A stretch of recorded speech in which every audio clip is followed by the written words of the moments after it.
peut prendre le Cameroun. On ne va pas souffrir plus que ça encore. On a déjà souffert. Le pire ne viendra pas. Même le diable, qu'il prenne d'abord le pouvoir au Cameroun et on verra après. Amen. Amen.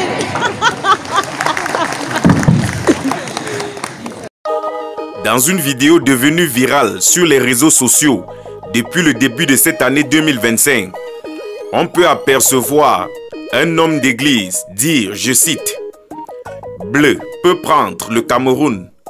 On ne va pas souffrir plus que ça encore. On a déjà souffert. Le pire ne viendra pas. Même le diable, qu'il prenne d'abord le pouvoir au Cameroun.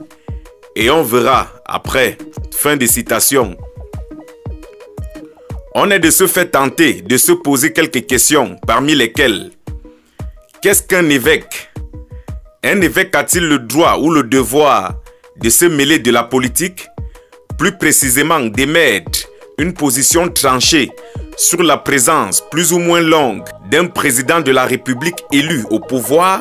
Autre question, que faire face à une telle situation?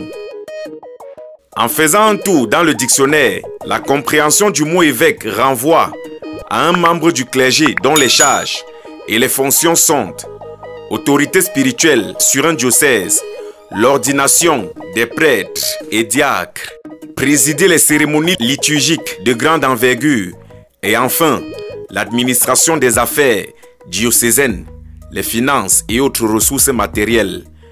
Doivent-ils se prononcer sur une quelconque longévité du président de la République au pouvoir?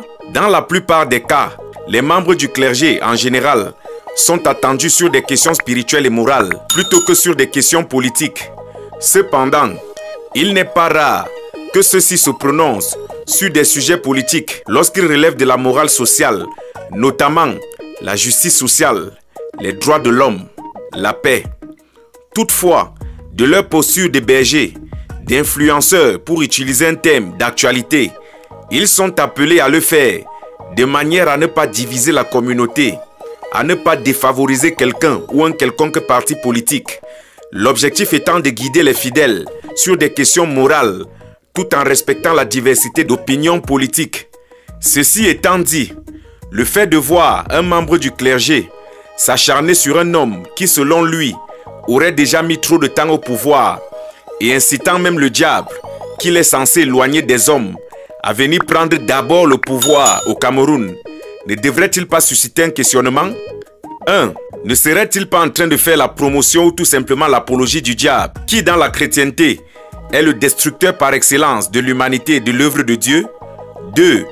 Ne serait-il pas en mission recommandée? Si oui, par qui? 3.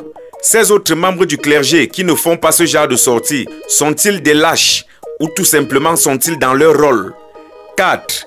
Pourquoi ne voyons-nous pas de vidéos de ces différents prélats dans lesquels ils fustigent les déviances sexuelles perpétrées par leurs confrères dans les séminaires sur des mineurs? Bonne année 2025 à tous. Allez vous inscrire sur les listes électorales. Nous sommes ensemble pour la suite.